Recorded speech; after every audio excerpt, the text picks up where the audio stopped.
All right, so we are back in Mark. Today we're going to be looking at segment 8.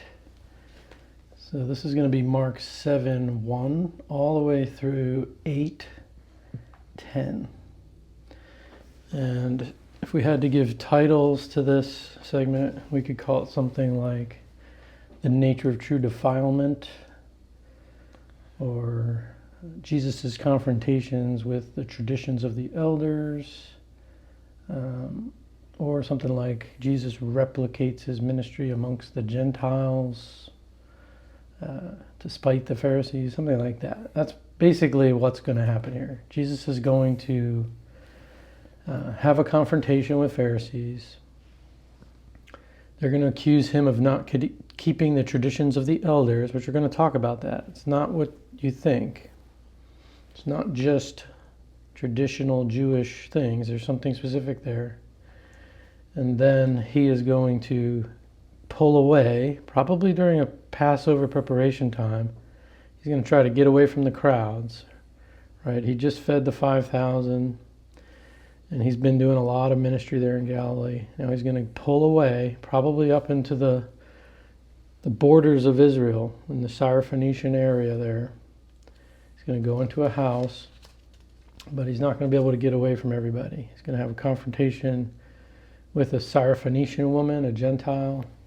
He's going to deliver her daughter, and he's going to sweep up and down into the Decapolis area. So he's going to kind of go into this Gentile ministry sweep and show these Pharisees the nature of true defilement, and show the mission of God and what the Pharisees should be, but fail to be.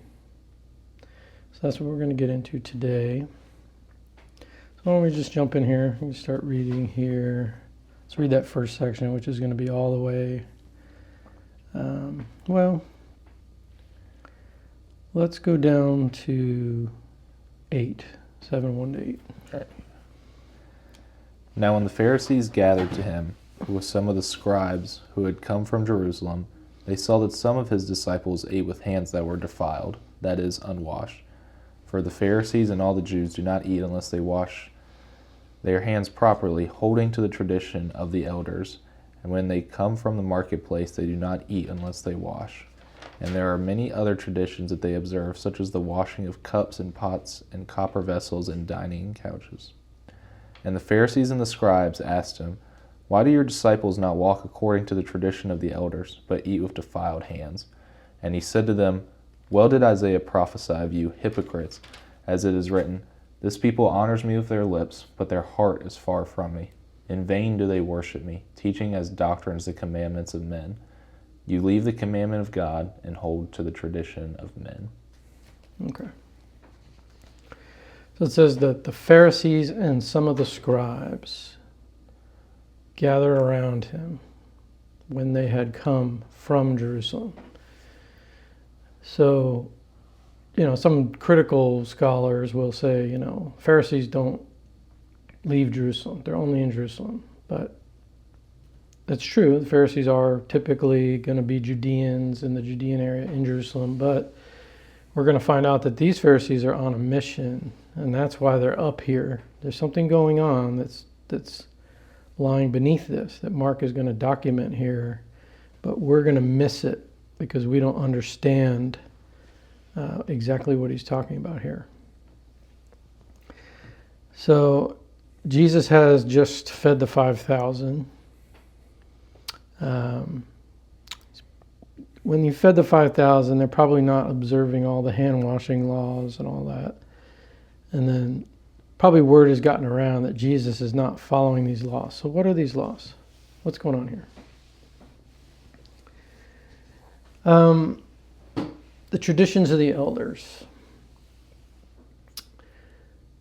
These are not just Jewish tradition. This is a very specific thing. So in early Judaism, in Rabbinic Judaism, you basically have two schools of thought at this time, just prior to Jesus. You have, and think of them as colleges. So you have the College of Hillel and the College of Shammai, right? And Hillel, I believe it's Hillel, he's more liberal. He allows a lot of things. Shammai is more conservative. He's preserving and very rigid with the text. So they have a kind of a conservative school and a liberal school. These are the competing schools in Judaism. And they are responsible for every generation. They have to create and update the oral law, which is called, they call it the halakha. So halakha means to walk, so it's the way to walk out the law. Jews don't just have Torah, they also have oral law, and the oral law is binding. And they have to follow it, but every generation the oral law gets updated and more things get added to it, or some things might get dropped. So there's enforcement of that. And that's what's going on here. If you read, anytime you study a gospel, it could be a good idea to open up the book by Alfred Edersheim, The Life and Times of Jesus the Messiah. So he wrote this book over 100 years ago. He was a Jew that became Messianic, and he has a lot of insight into rabbinic Judaism as well as going back into the time of Jesus. So he points out that a tradition of the elders refers to Hillel and Shammai. They were known as the elders. And I think your microphone is on backwards there. I'm going to turn that around. Make sure it's on. I mean, like flipped over. Oh. Should have a blue light facing out. Yeah. All right. Just making sure everybody can hear. So the elders, Hillel and Shammai, this is how they're referred to. Now, when they came together to make the halakha, just prior to Jesus, so we're talking about a generation, just prior, around the time of Jesus' birth, they sit down as schools to discuss the halakha, what they're going to bring as laws. Apparently they bring 36 laws. 18 of them they both agreed on as schools. And this was uncommon. These schools didn't agree on much. But they agreed on these 18 laws. And the nature of these laws was, these were vile, anti-Gentile laws. They were designed to separate the Jew from the Gentile, to make the Jew's life so difficult when it came in contact with Gentiles that Jews separated themselves and avoided Gentiles as much as possible. See, the rabbis and rabbinic Judaism and Phariseeism, they wanted to preserve ritual purity more and more and more in their life. This was not the intention of the Levitical law, the priestly law, the way that they were supposed to separate themselves and consecrate themselves for service in the temple, right? This has to do with the holy. So a lot of these laws come from the need for Israelites to learn how to be in God's presence in a respectful way. It's about respect. And so there's laws in there about washing, about eating, and different things. And for the priests particularly, they had to be in a state of ceremonial cleanness or preparedness in order to function in the temple or in the service of the tabernacle. But what happens in Judaism is the Pharisees want to stay in a ritual, pure state all the time. And so they begin to apply these ritual laws to everyday life, every meal, every morning, every time you use the bathroom. They were doing the ritual washings and purity to maintain ceremonial purity all the time. Now, Jesus clearly does not like this. And so he points out to them that, and we're going to see here what he says, that this becomes, you're bringing this religion on these people and burdening them with it. But you yourselves are hypocrites, right? The word hypocrite means pretender, play actor. You guys pretend to be all these things, but really you're just loopholing all the laws with the way that they would get around things. All right. So if you were to approach an Orthodox Jew today and observe how they do things, they have these cups. They're like twice the size of this, and they have 2 handles on them. Because the way they wash is they'll take a cup of, either glass or whatever, and they have to observe a rinsing of the hands. Okay, so if you're a Sephardic Jew or an Ashkenazi, they do it differently. But basically, they have, like, if you go to the bathroom, you have to do left, right, 6 times. And they're literally just pouring it over their fists. It really has nothing to do with actually cleaning the hands. It's just a ritual cleansing. They cleanse their hands before they eat bread, right? When they're going to eat their challah, but they do it differently. So they do 3 right, 3 left, and then they won't speak until they eat the bread. So they wash for bread, and then they also wash in the morning when they get up. And they'll fill, different Jews have different rituals, but they'll fill the container till it overflows. Everything is symbolic with these rituals, so that your life needs to overflow with God's blessing. So they'll overflow the vessel, and then when they get up in the morning, they'll wash again, same right, left, just like the bathroom washing. And then they say a prayer about washing their hands, and that's their ritual. So this is a big thing for Jews, and it goes way back to this time. This is a part of their life. They want to keep their hands pure. If you look in the Mishnah, they'll even have like their own little section on hands, the yad. A lot of things to do with keeping the hands clean, right? Because the hands are interacting with things all day long. So like if you try to shake the hand of an Orthodox Jew, chances are he's going to go very quickly to the bathroom and wash the hands right after it, because you defiled his hands. Touching a Gentile is a no-no. There are lots of laws.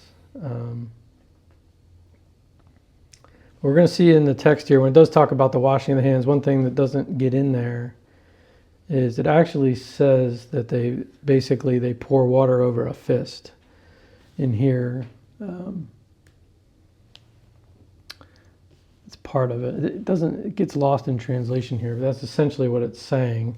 They're not actually washing their hands. They're just literally running water over their fists. And that's still how the Jews do it today. It has nothing to do with washing or cleaning hands. It's just a ceremony, a ritual for cleansing ritually. All right, so the water is symbolic. It's not cleansing anything. They do the same thing with mikvahs, baths. So in the Jewish tradition, they use mikvahs. The women use them every month after their cycle. They will cleanse themselves. They'll go into a mikvah. They'll dip. Some do 2 times, some 3 times. They have different methods of doing it. But it has nothing to do with the body being clean. It's just a ritual. The water is symbolic, and now they are free to do. They're ritually, ceremonially clean. They can then, there's certain things they can observe that they don't have to anymore. So you have lots of rules. They have lots of rules about Sabbath. We'll get into it a little bit here just so you kind of understand the depth of these traditions. We're going to talk a lot about tradition here. So in Judaism on Sabbath, you have the 39 Sabbath categories, right? The mechalot, which are things that are done in the temple, tabernacle, that you can't do on Sabbath.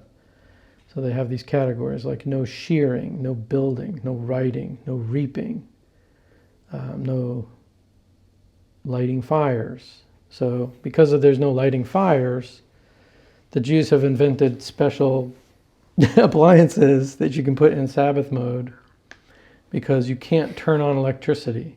So they have Sabbath mode, which will shut off the light in the fridge. So when you open the fridge, the light doesn't come on because you can't make lights come on. You can turn them on before Sabbath, and then you can cover them. They have lamps that you can turn to let the light out or turn to close the light off. They have bulbs you can flip a switch on that cuts the LED light off. You can turn that switch to shut the light, to block the light, but you can't actually open the circuit because that is building. That is work to open or close a circuit. And the Jews have all the minutiae of the law. And every region has its own laws and practices. So some ride bikes on Sabbath, some don't. And the only way you would know as a Jew, if you moved into like a new area, you would have to consult your LOR, they call it. It's the local Orthodox rabbi. And he would tell you what's permittable and what's not permittable here in this Jewish community. They have laws on the Sabbath. You can't walk, you can't really do a lot in public on the Sabbath, but within a fenced-in area or a fenced-in community, you can do things. And so there's lots of debates. Well, what if you live on an island? Well, people start looking around and say, well, the island is surrounded by bulkheads, which is kind of like a fence. So you can walk around the island on the Sabbath here. And they have all different rules, pushing strollers, this and that. It's all worked out. I grew up in New York. My backyard was Kiryas Joel, 10,000 Hasidic, ultra-Orthodox Jews. They were very serious about Sabbath observance, and they did not want Gentiles coming through their community, especially on the Sabbath. They did have roads that drove through, that we could drive through, but they really didn't want people driving a car on the Sabbath or going through their city, their little area. And they were always walking around on the Sabbath. They have a certain amount of feet that they could walk. So they would push their kids in strollers. They'd walk around. They'd go to temple, synagogue. And that's what Sabbath was for them. That day was a day of rest. You go to Sabbath. You have meals with your family. And they observe every week that rhythm. It's not that it's bad, but they made it a burden. They made it a burden. Orthodox Jews do not shower on the Sabbath. So from sundown to sunup, or sundown to sundown on Friday night to Saturday night, they're not going to use a shower. And it's not for the reason you would think. It goes back to you can't make a fire. You can't boil water. So for them, that taking a shower requires the boiling of water. So they don't do showers on Sabbath. We've talked about the elevators before, Jewish elevators. These hotels will have at least one elevator that's just going to open on every floor because you can't push a button. Just pushing the button completes a circuit. You can't complete a circuit. Now, there are exceptions. If it's to save a life, you can push the button. So if you're laying in the hospital bed and you have your call button, the Jew decides, is this situation I'm in right now life and death? Should I push this button and call the nurse, or should I wait and suffer? And this is something that these Jews actually think about. And they'll say, no, if it's to save your life, if it's just for a pillow to give you some comfort, no, don't push the button. But if it's, you're feeling like you're dying or something, you can push the button. And they're serious about it. Cell phones. Jews do not use cell phones on the Sabbath. They'll put their phone in the Sabbath mode so they can receive like emergency calls and things like that, but they're not going to use their phones on the Sabbath.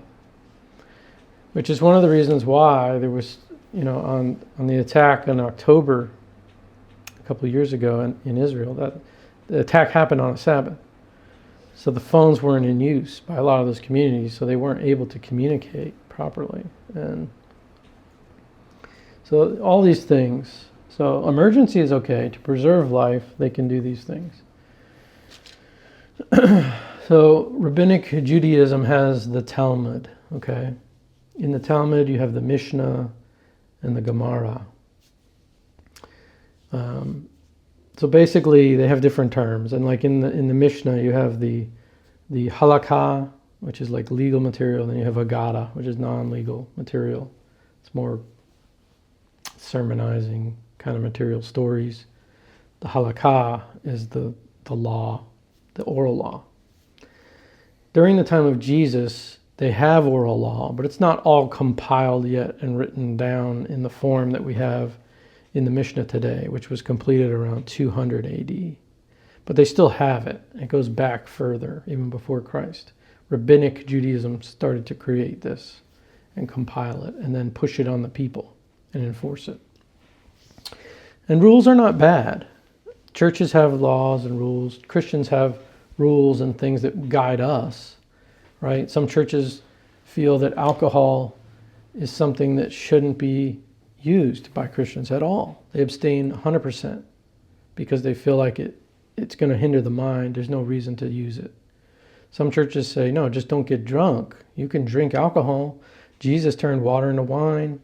He celebrated with the people. They enjoyed nice wine. He gave us the example of enjoying things, even wine, right? So there's a lot of debate there within the church. What is the rule?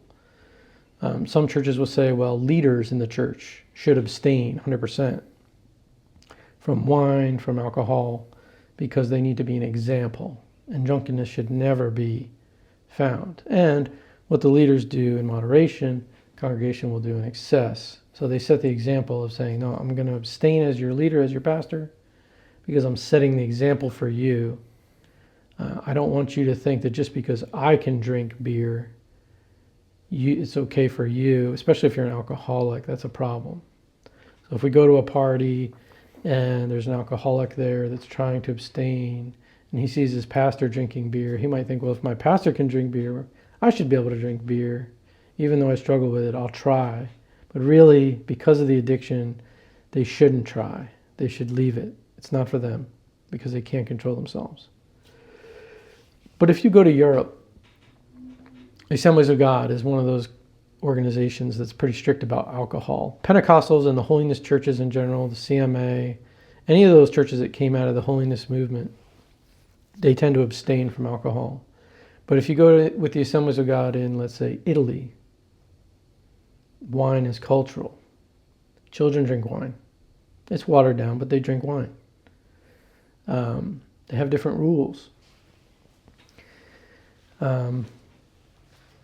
Lots of traditions here. I'm a son-in-law of India. I'm married to an Indian. Indians have traditions about certain things that I'm not sensitive to, but they are. So, Bibles. Okay. In Jewish homes, scriptures are treated a certain way. So they have, a lot of times they'll have their books broken up. So they'll have a book of Psalms, they'll have the Torah, the first 5 books of Moses, the Pentateuch. They'll have a separate book. The Pentateuch is their highest holy book. So if there's a stack of books like this, if you go into a Jewish home, and like, let's say they have, the prophets here, like minor prophets here, then they'll have like the Psalms. The Torah has to go on top. If you have a stack of books, Torah on top, like that. If you put a book on a shelf, you cannot put it upside down. You cannot put it turned around. It has to be spine out, proper, in the shelf. Same thing in India. If you go to India and you watch the Bible college students there, when they come to class, this will look very offensive to them. The Bible doesn't belong there. The Bible belongs on top, always on top, and never just sitting on the floor. It has to be in a respectful place. Now you can study on the floor, but you don't just leave a Bible laying around. If you come to my house, I have Bibles everywhere. I have Bibles on shelves. I have Bibles here, there, all different places. I'm not sensitive to it the way that certain groups are, because it's not part of my held tradition. I'll tell a funny one. My wife will laugh. So let's say we just read the Bible. I put it on the coffee table. And then I'm going to recline in my chair. And my feet are going to be right here next to the Bible. For an Indian, that could be offensive and sensitive to them. Indians are sensitive to that in general. Like when you're sitting up on a platform, you do not show people the bottoms of your feet. It's considered rude. So there's different sensitivities. What are some of the Christian traditions that we have? within Protestant churches, a lot of them. Not so much the main lines, but like in the non-denoms, Pentecostals, the holiest churches, how do they end their prayers? They pray in Jesus' name, in the name of Jesus. If you do not say those words, if you do not use that formula in your prayer, it's like you didn't pray. And if you're with a group of people praying in a lot of these churches, if I pray a prayer and I don't end the prayer with "in Jesus' name," somebody in that circle will probably say "in Jesus' name" because they feel like it completes the prayer, right? Like my wife will say at the end of a prayer, you have to say "Amen," because that's her culture, right? That's how we know we're done praying. We say "Amen." I don't have the same sensitivity. I don't feel the need to pray every prayer in Jesus' name, right? Prayer is a matter of the heart. God knows what I'm saying to him. I don't need to say certain words or formulas. Some churches, they will end their services with benedictions, right? So the Aaronic blessing, may the Lord bless you and keep you, may his face shine upon you. Some churches, I went to a church up in Massachusetts, they had both formal and informal services, traditional and contemporary. In the traditional service, it would always end with a benediction. That's just part of their liturgy. But in some churches, they feel like you didn't even have a church service if you don't end with a benediction, right? Prayer before meals is another tradition that we have. The Jews do this too, by the way. And the Bible actually talks about it, that the food is made clean through prayer. It's kind of like something that gets mentioned in the New Testament. But there are some Christians that is their practice, but it doesn't actually make the food holy and clean. And we're going to see that when we read further in this passage, right? So those are some of them. We could talk about some of the Catholic traditions. You were raised Catholic. I was raised Catholic too. So, what are some of the things that Catholics don't do or do that others wouldn't do that you can remember? Maybe around Lent. I mean, my mind went to the sacraments. Okay. Right away, kind of. Mm-hmm. But yeah, I mean, I guess around Lent, yeah, there is a big tradition that around Lent you're supposed to give up something for those 40 days and 40 nights. So fasting during Lent, during like a festal season is one. What about Fridays during Lent? Oh yeah, not supposed to eat meat. But you can eat fish. Yeah. Yeah, so no meat, but fish is okay. So filet of fish at McDonald's sells out on Friday during Lent. Yeah. Making the sign of the cross, right? Before you pray, after you pray. These are things that are common to Catholics, that it's a ritual. It's part of their liturgy. It's part of their tradition. But not necessarily something that we have to do. And the older a church is, if it's an Orthodox church or Catholic church, the more traditions they tend to have. And Judaism is very old. Rabbinic Judaism goes back another, 500 years beyond the church. Rabbinic Judaism. Judaism itself goes way back, further than that. So there's lots of traditions there that have passed on. And like if you were to invite an Orthodox Jewish family into your house to eat a meal, this is what would have to happen, because we don't have kosher kitchens. We don't keep meat and dairy separate in our kitchen. We use the same plates and the same knives and the same utensils to eat both. They do not. They separate it because there's a law that says that you shouldn't boil a mother's goat in its milk. And because of that, they have created all these laws about separating dairy from meat. So if they came here, this is what we would have to do for them to come here.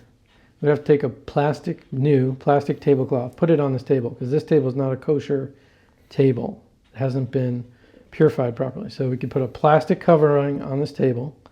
then we would have to order the food from a kosher restaurant, catered. It would come covered and it would be marked kosher, sealed.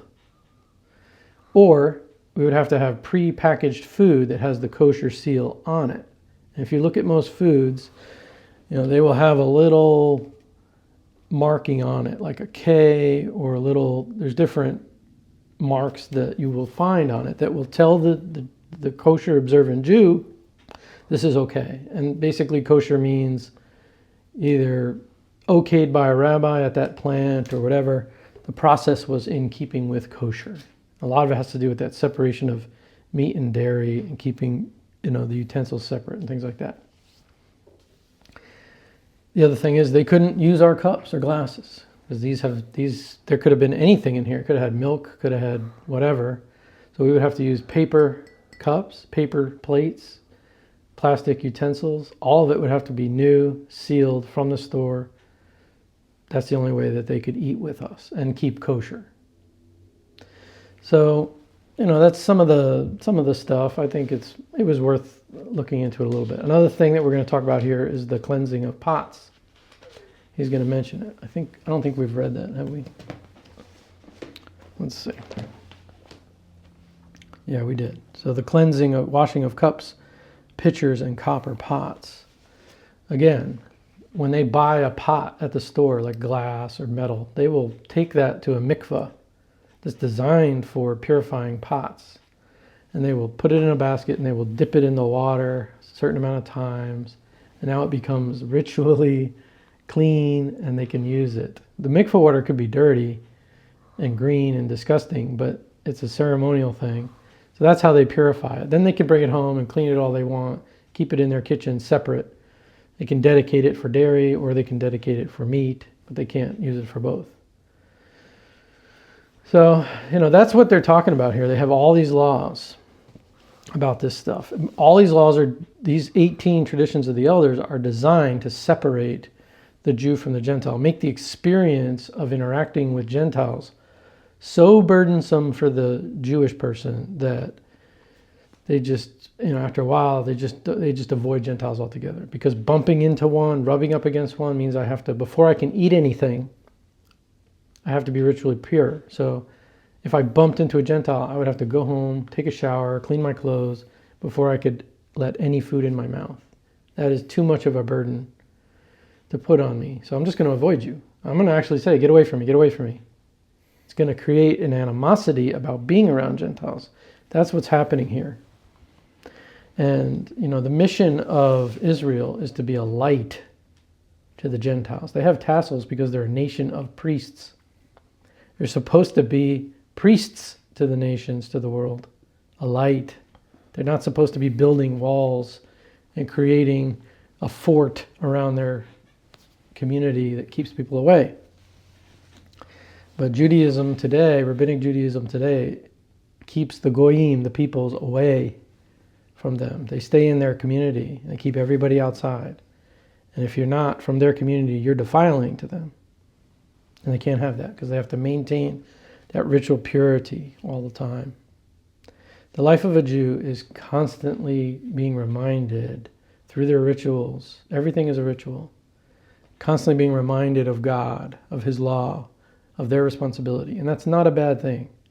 But they've taken it to a place where they have excluded themselves from the world that they were called to be a light in.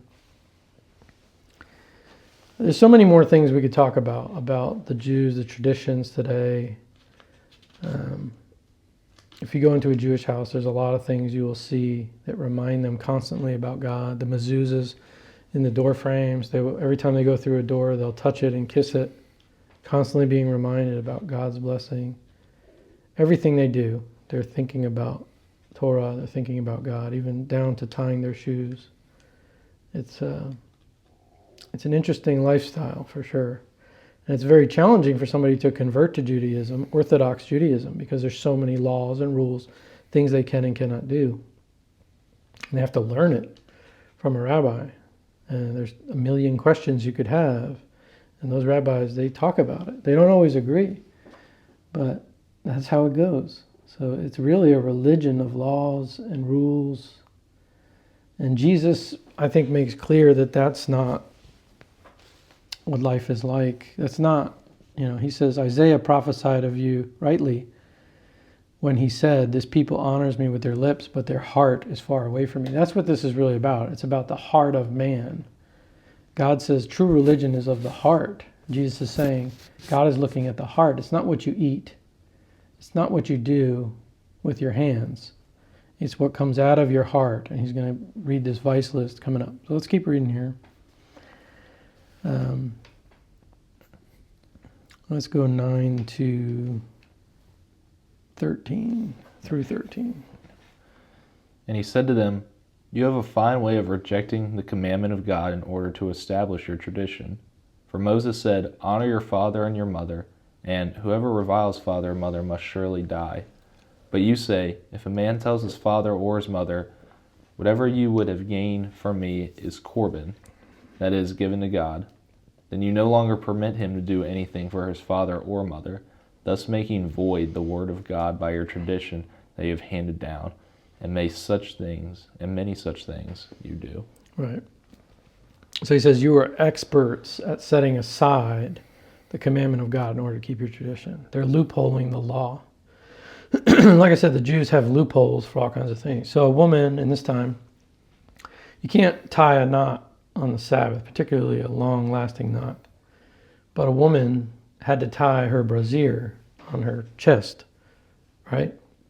So in order to draw water, you can't tie a rope to the bucket. But if you take a brassiere, tie it to the rope, and then tie the bra to the bucket, right? Then you can draw water, So they have loopholes for all this stuff that they do to get around all their laws that they've created, which in the first place, they probably shouldn't have created a lot of these laws, because that's not what God intended by Sabbath. It was supposed to be a day of rest. It was supposed to restrain employers, masters, from continually working their people to death and give people a rest in life. That's what it was for. But they made it a burden. He says, you do many things such as that. There's lots of issues. He mentions this one about the Corban. So this is how somebody could, if they wanted to, protect their property from their parents. In those days, they didn't have retirement funds. They didn't have separate living for families. Your family lived with you until they died. That was generally how it worked. But if a man didn't want to take care of his parents or maybe his in-laws, whatever the case may be, he could say, all of my property is Corban. It belongs to the temple. I'm going to leave it to the temple.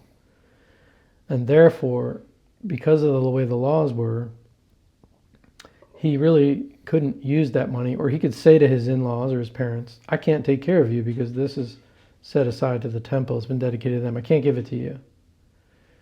And he could shirk that responsibility and that duty legally by saying it's Corban. So, again, you're violating the commandment to honor your father and your mother by citing this law. And so basically they are using their oral law to supersede God's law. That's what he's accusing them of. That's what they're doing.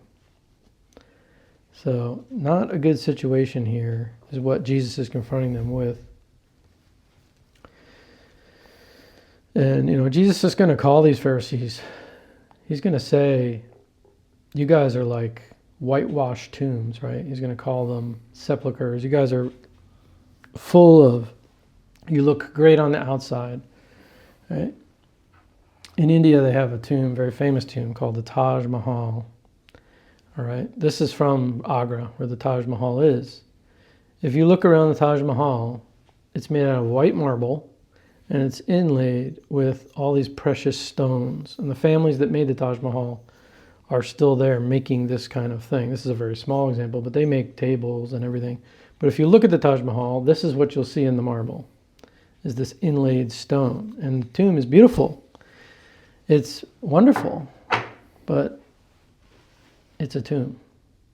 It's full of bones. And he's saying the Pharisees are like this. They look great on the outside. everything looks good. You got your beautiful robes and your phylacteries and all your nice hems and everything, and you look so wonderful. But inside, your hearts are so far from God's word, so far from the heart of God. It's a joke. So we don't want to be hypocrites like the Pharisees, like the scribes, like the religious leaders. We want to make sure our hearts are in keeping with God's word. Now we're going to talk about that here. So if you want to read 14 down to... I might as well take it to 23. And he called the people to him again and said to them, "Hear me, all of you, and understand. There is nothing outside a person that by going into him can defile him, but the things that come out of a person are what defile him." And when he had entered the house and left the people, his disciples asked him about the parable. And he said to them, "Then are you also without understanding? Do you not see that whatever goes into a person from outside cannot defile him, since it enters not his heart, but his stomach, and is expelled?" Thus he declared all foods clean. And he said, "What comes out of a person is what defiles him. For from within, out of the heart of man, come evil thoughts, sexual immorality, theft, murder, adultery, coveting, wickedness, deceit, sensuality, envy, slander, pride, foolishness. All these evil things come from within, and they defile a person." Okay. That foolishness, by the way, is connected to not believing in God. This is a vice list. It's called the vice list. This is very common in rabbinic literature. You'll see them all over the New Testament as well. Just lists of things that are sinful. So Jesus is talking about the heart here. We have in verse 16, "If anyone has ears to hear, let him hear." Again, that's a reference to an idol, something that has ears but can't hear, mouth but can't speak, feet but can't walk. Right? Has a nose but no breath. That's an idol. He's constantly telling his disciples that they're dull. They don't understand what he's saying. Because the disciples, they've been trained in the tradition. They're sensitive to the hand washing. They're sensitive to the rules. And by the way, the Pharisees are there because they're enforcing the new halakha. So they went up from Jerusalem into Galilee to force people to obey the halakha, to teach the halakha, and point out to people, just like they pointed out to Jesus. Jesus is the leader, right? He has disciples.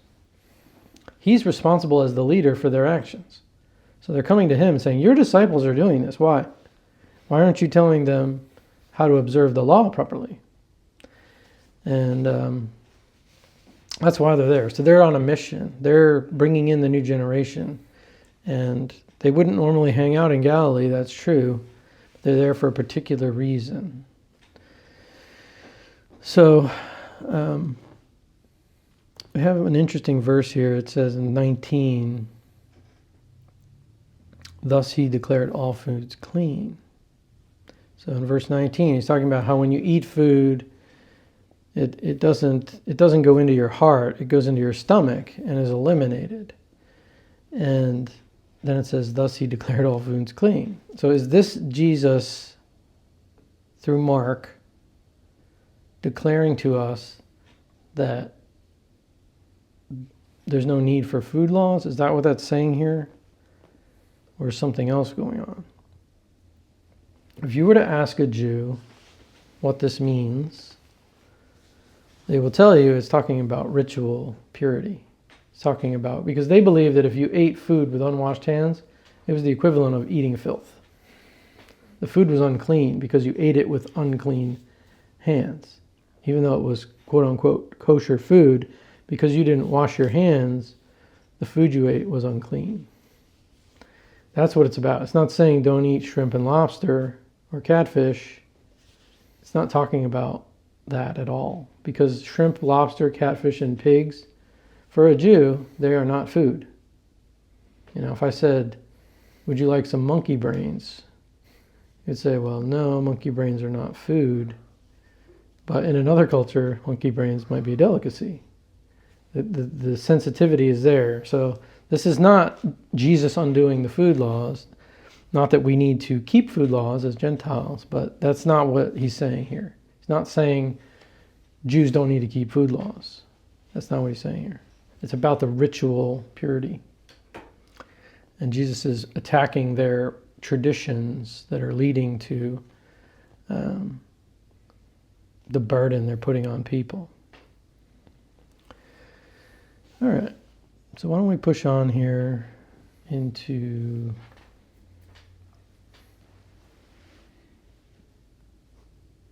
next section. So we're going to shift now. So Jesus comes from the feeding of the 5,000. He comes into this area. He heals a man in Gennesaret. So he's up, comes into, well, he's on the western side of the Galilee. And then he comes up into Gennesaret, heals a man. Then he has this confrontation with the Pharisees. They've observed that him and his disciples, potentially that feeding of the 5,000 was not observant to rabbinical law, halakha, have a conversation with him about it. And now Jesus is going to withdraw. He's going to go up, away from this area where there's a lot of people. Let's go ahead and read 24 through 30. And from there he arose and went away to the region of Tyre and Sidon. He entered a house and did not want anyone to know, yet he could not be hidden. But immediately a woman whose little daughter had an unclean spirit heard of him and came and fell down at his feet. Now the woman was a Gentile, a Syrophoenician by birth, and she begged him to cast the demon out of her daughter. And he said to her, Let the children be fed first, for it is not right to take the children's bread and throw it to the dogs. But she answered him, Yes, Lord, yet even the dogs under the table eat the children's crumbs. And he said to her, For this statement you may go your way, the demon has left your daughter. And she went home and found the child lying in bed and the demon gone. All right. So we see Jesus withdrawing. It says that he withdraws to the region of Tyre.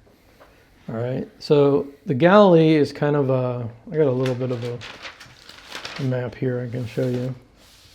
So imagine the Galilee kind of going around the Sea of Galilee like this, kind of on the western side of it, but it's not all the way to the shore.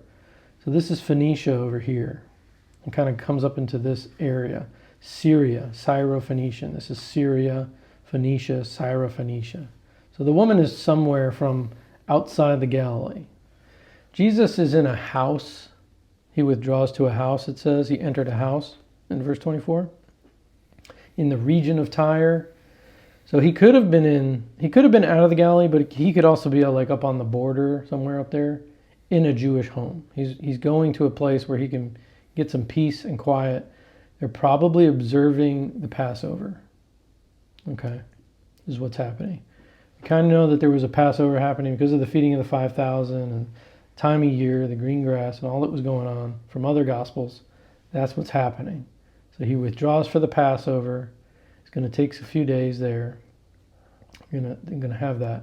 But while he's there, it becomes known to a woman who's suffering with a child who's demon-possessed. She hears that there's a man, a Jewish man, who is a miracle worker who can deliver people from demons. You know, how might she have heard about that? Well, Jesus delivered the legion, the man with the legion over here, and sent him out to preach. So maybe she heard it from him or from somebody that heard about him. Maybe she heard it from her neighbors that said there's a man who is doing miracles and can deliver people from demons. However she heard of it and she found out that he's there. Now, she's a Gentile. She's not Jewish. Jesus in this passage is going to make it clear that he came, the priority of his mission, the mission that he's on is he's the Messiah of Israel. He's fulfilling the promises to Abraham. And his mission is primarily to the Jew first. But he's going to show that the mission of God is for the whole world. It's for the nations. And that's really what God is doing. That's the plan, big picture. That's the plan. God is going to re-inherit the nations through Israel through Messiah, he's going to bring them back into his kingdom, into his family, right? He disinherited them at Babel, and now he's going to bring them back. That's one of the missions of Jesus, is to restore the nations back into his kingdom. And Jesus just had a big fight with the Pharisees about the separation of Jew from Gentile. And now, and this is what makes this a segment, Jesus is going to go about now into Gentile areas and replicate his teaching ministry, replicate his deliverance and healing ministry amongst the Gentiles up through this region. He's going to sweep around. It says he's going to come back down to the Decapolis. This is the Gentile area here. So he's going to come up here, sweep in here. He's going to do healings, deliverance, healings, feeding the 4,000. He's going to replicate exactly what he just did down in the Galilee. Teaching, delivering, healing, and feeding the flock and teaching them. He's going to do that with Gentiles. And he's going to do that so that the Pharisees can see the nature of true defilement. It's not about necessarily being a Jew. It's about the heart. And we're going to see the heart of this woman. She's going to come to Jesus humbly. She's going to beg him. She's going to call him Lord. She's going to call him Son of David. She's going to recognize that, and remember, she's going to have to leave her own faith and betray her own gods to go seek help from the God of Israel and their Messiah. So she's taking risk here. And Jesus is going to, it's not that he's insulting her. So we see here, he says to her, let the children be satisfied first. Talking about the Israelites. It is not right, it is not good to take the children's bread and throw it to the dogs. The word he uses there in Greek, there's two words for dogs in Greek. One word is the very negative dog word, which means wild dog. And Gentiles are called wild dogs. Basically, these are the dogs that are outside, that are a nuisance, an annoyance. They're dangerous. We don't do anything with them. And then there's another word, which means house dog. It means pet, puppy. These are a dog that belong to the master of the house. This is the word he uses here when he talks to the woman. And he says, it's not good to take the children's bread and throw it to the dogs. But she answered and said to him, yes, Lord. But even the dog under the table, and in another gospel it'll say under the master's table, feed on the children's crumbs. And her answer is so good. And he says, you've rightly understood the nature of God, and that you are, even though you're not in order of priority as a Gentile, there's still a place for you in God's family. And it's essentially what's going on here. And Jesus shows that. And he grants her, because of her faith, her belief in him, right? We said faith means belief. Because of her belief in him, her trust in him to do this, he does it for her. All right. So now we can read 31 through 37.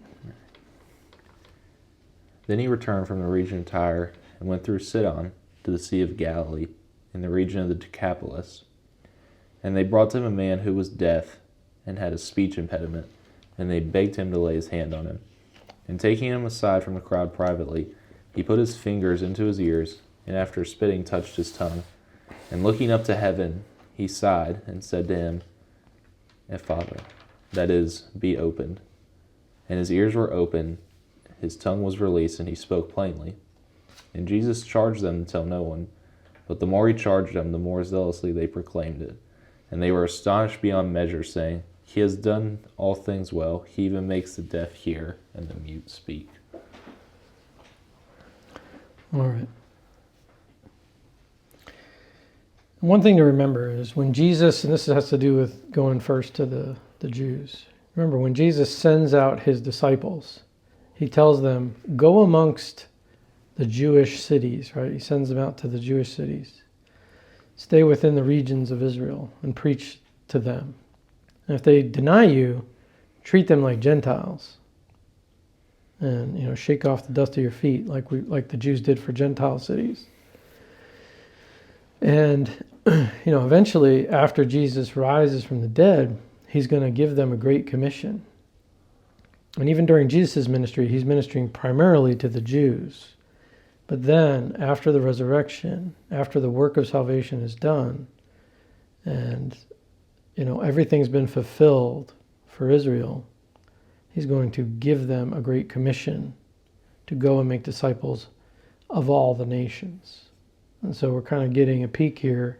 Jesus is showing us that, but we're not quite there yet. They're still working amongst the Jews. There's still work to be done in Israel. And so he comes to a man. He goes out from the region of Tyre and sweeps down to the Sea of Galilee within the Decapolis. So he makes this big arc and then down into Decapolis. And they bring to him, remember, this is the same region where the demoniac with the legion was delivered. They bring to him a deaf man, right? And if you know about deaf people, they can kind of speak. Some of them can kind of speak, especially if they used to be hearing. But they talk funny. And they'd be described as deaf and dumb. It means they can't talk. But they can. I mean, deaf people can talk, but just with difficulty. And they implored him to lay his hands on him. All right, we're going to see number 33. Jesus is going to take him aside from the crowd, right? Because we're still doing Messianic secret here. We still have that kind of motif going on where Jesus is trying to do things quietly, off to the side. He doesn't want to be the miracle worker out doing things so that there's crowds that creates problems. He's still trying to keep things kind of quiet. And even after he heals this man, he's going to tell everybody, don't tell anybody. Gives them orders, don't tell anyone. But the more he ordered them, the more widely they continued to proclaim it. So again, that kind of the failure of the Messianic keeping things quiet, but that's what Jesus is trying to do here. He does a few things here. He spits and touches his tongue. First he puts his fingers into his ears. So he actually touches the man's deafness, his ears. For a Jew, this would be a big deal. They believe that you can kind of contract things from people. So like, you don't touch a leper because you can get leprosy. They have kind of similar ideas about touching people's deformities and things like that. This man had probably, never been touched like this. And Jesus is kind of building his faith. Remember, this guy can't hear him. So Jesus is kind of getting personal with him. He sticks his fingers in his ears, gives him faith. He spits and puts the spit on his tongue. And he says, be opened. And his ears are open. And the impediment of his tongue is removed, and he begins to speak plainly. Once you can hear yourself, it's easier for you to speak.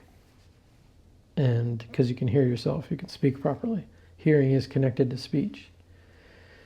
So, Jesus performs this great miracle. Now, why did he spit? Why did he put the spit on his tongue? Saliva in the ancient world was considered medicinal. It did have healing properties, right? And this is true to some extent, for a minor wound. That's why your dog licks their wounds, because there is a healing property there. But, and the ancient people understood that there was some medicinal value to it, and they would use saliva to kind of open their eyes, do different things, kind of clean themselves up. And so he is kind of giving these symbolic gestures. He's also violating a lot of the halakha and, poking at a lot of the stuff he does. When Jesus makes mud and he puts it on the guy's eyes, he's breaking a couple of their laws. You can't make mud on the Sabbath. You can't do any medicinal anything, the anointing of the eyes. So many things that they were not permitted to do on Sabbath, Jesus would purposefully do them in order to break their halakha and basically poke them in the eye. So he does a lot of that weird stuff to poke them in the eye. It's probably one of the things they would have been disappointed with him about, had issue with him. So a lot of that has to do with that as well. But I think he is kind of getting personal with this guy. He's building his faith. Remember, the guy can't really hear him, so he's kind of interacting with him in this way. Heals him up. It becomes a testimony to everybody there. They're all utterly astonished, saying he has done all things well. He makes even the deaf to hear and the mute to speak. So, again, this is probably a Gentile. It's probably a Gentile area here. And Jesus had sent out the demoniac who was delivered. So when he comes back now, he's drawing a crowd. And that's what we're going to see here. So let's read our final 10 verses. It's going to be the feeding of the 4,000. Keep in mind, we're amongst the Gentiles now. In that same region where they told him to leave, get out of here, because of the 2,000 pigs that ran off the cliff and died, they freaked out and told Jesus to leave. But now they're ready to hear him teach. In those days, when again a great crowd had gathered, and they had nothing to eat, he called his disciples to him and said to them, I have compassion on the crowd, because they have been with me now 3 days and have nothing to eat. And if I send them away hungry to their homes, they will faint on the way. And some of them have come from far away. And his disciples answered him, How can one feed these people with bread here in this desolate place? And he asked them, How many loaves do you have? They said 7. And he directed the crowd to sit down on the ground. And he took the 7 loaves, and having given thanks, he broke them and gave them to his disciples to set before the people. And they set them before the crowd. And they had a few small fish. And having blessed them, he said that these also should be set before them. And they ate and were satisfied. And they took up the broken pieces left over, 7 baskets full. And there were about 4,000 people. And he sent them away. And immediately he got into the boat with his disciples and went to the district of Dalmanutha. Yeah. So he's getting ready to go back to Galilee, to the Gentile side, or to the Israelite side. But before he does, he's going to stop and have this huge crowd now, probably because of the healings and things that were going on. A crowd gathers. And we're seeing again, Jesus is like Moses. We got typology here. He's going to feed people who are hungry, that have need. It says they're going to faint on the way home if they just go home. We need to feed them. And again, the disciples are dull here, right? They're asking again, where are we going to get enough food to feed these guys? Jesus is like, don't you remember what we did? And he's going to get into that in the next segment, But we already saw Jesus do this miracle, the multiplication of bread and loaves, right? Bread and meat. This is Moses right here. Bread and meat, manna and quail, feeding a multitude here. And essentially, what are we seeing here? So Israel was called to be a holy nation, right? A royal priesthood to the nations, but they failed. We've said it many times. Because of the tassels, they understand that they are a nation of priests. They know that, but they're failing horribly. They're supposed to be the city on the hill. They're supposed to be a light in the darkness. But they're showing no light to the world. They're pushing away the nations. They're creating hatred for the nations through their laws. They're abandoning their very purpose as a nation. Instead of light, they're becoming like the nations. Not good. And so we can ask ourselves the question, what mission were you created for? Are you fulfilling that mission? Like, as Christians, what are you created to do? Well, we've all been called to be a light, to be light and salt in this world, right? To live in the world but not be of the world. But we have to be salty. That means we have to have some attraction that people would want to be drawn to the God that we serve. And we get that through reflecting his image properly in this world. How do we do that? We have to spend time with him, right? We have to spend time in devotion, in prayer, time in his presence. That's what makes us proper image bearers of God. We spend time with him. The more time we spend with him, the more of his image we can reflect in the world. We become like him through obedience, through worship, and spending time with him. All right, Jesus modeled this by spending time in prayer. Right? Withdrawing, spending time with God, but then going out into the world and fulfilling that mission. Spending time with people who are dirty, who are lost. The world is a dirty place. It's very easy for us as Christians to say, oh, I just want to hang out with believers. Let's just hang out in the church. Let's just do stuff with each other. I don't have any issues with you. We all do the same things. But those guys over there, they got so many problems. There's so many things they do that I don't do. They're just offensive to me. I don't want to be around them. And that's how we get. And I get it. Like, being around people who are lost and sinful can be a burden. And it's a problem. But we're called to go and reach out. Not to be in the mud, but to reach out to people with a hand that are lost. So we should be filled with his Spirit, reflect God's character in the world as his representatives, right? Light in the darkness. So Jesus argues with the Pharisees, and then he goes and demonstrates what they should be by ministering in the Gentile world. So we have to get out of the four walls of the church and all the traditions that we talked about and be light in the world, right? No more hiding. In the Old Testament, how many times do we see Jews going to Gentiles?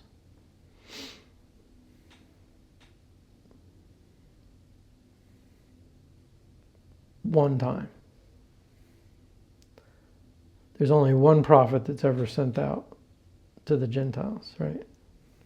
Jonah. And he doesn't want to do it. It's very clear that Jonah he would rather die than go preach to the Gentiles, especially his enemies that were oppressing them, the Assyrians that were oppressing them.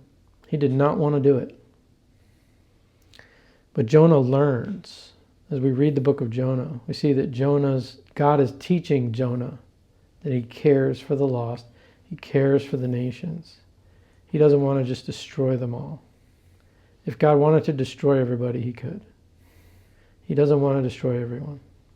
He wants to save them. And he's called us to reach out. We are his instruments of preaching, of reaching out with that message. So that's our call. I think that's the lesson we can learn here from this segment, right? The nature of true defilement, it's a matter of the heart. It's not what I do, all the rituals I do.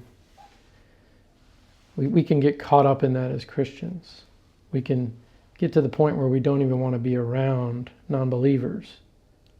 We just want to fellowship with each other. Like the Jewish community just wants to have their fenced-in community where they can walk around and enjoy themselves, not be burdened or bothered by that dirty Gentile world which defiles them. Many times we are just as bad in the way that we run our lives, the way that we treat outsiders. But no, we're called to go to them. Right? It's not just missionaries that go into the tribes of Africa and Asia to reach the unlost, the unsaved. All of us are called. We all live in a place. We're all surrounded by neighbors. We're called to be light to them. You have to go knock on your neighbor's door, spend time with them, share your life with them, invite them into your home, share meals with them. Show them why they should trust the God of this book. Show them through your life why they should trust in God. All right, we'll wrap up there for today, and next time we're together, we're going to come to the middle of the book of Mark, which is going to be the turning point. Peter's confession of Jesus as the Christ, this revelation. Mark has been kind of keeping this from us the whole time. We're learning who Jesus is, and eventually we're going to get to that pivot point where Mark is going to reveal him as the Christ through Peter's words, and then we're going to understand what exactly that Christ is going to look like in the rest of the book. We're going to see he's not the guy who's going to overthrow the Romans and set up a kingdom like Solomon and David. He's going to be a dying, suffering Messiah. That's what we're going to see. So we'll pick up next time.